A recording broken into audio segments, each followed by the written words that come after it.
I never believed in curses or the supernatural, but everything changed the day I inherited my grandmother's locket.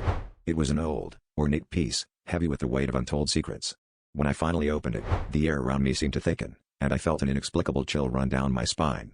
Inside, there was a faded photograph of a young woman I didn't recognize and a small lock of hair. I shrugged it off as sentimental keepsakes, but the moment I closed the locket, I sensed a presence, a shadowy figure that wasn't there before. Over the next few days, I noticed strange occurrences. Objects moved on their own, whispers echoed in empty rooms, and shadows darted just out of sight. It felt as though I was being watched constantly. My nights were plagued by vivid nightmares of the young woman from the locket, her eyes hollow and desperate, reaching out to me. I tried to dismiss it as stress, but the figure grew bolder, manifesting in reflective surfaces, its eyes filled with a haunting sorrow that chilled me to my core. I sought help from a local historian who specialized in family heirlooms. He revealed that the locket once belonged to a woman named Eliza, who was tragically murdered, her soul bound to the locket in search of vengeance. The historian warned me that unless Eliza's killer was brought to justice, her spirit would remain restless, forever tethered to whoever possessed the locket.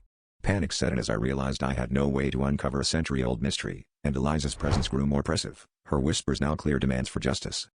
Desperation drove me to research my family history, and I uncovered a chilling truth. My great-great-grandfather had been implicated in Eliza's murder, a dark secret buried by my family for generations.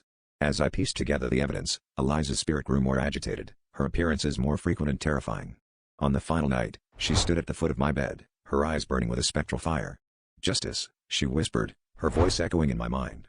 The room grew cold, and as I lay paralyzed with fear, I knew my only escape was to expose the truth, even if it meant destroying my family's legacy. The following morning, I packed the locket away and drove to the police station, hoping that unveiling the past would finally set both of us free.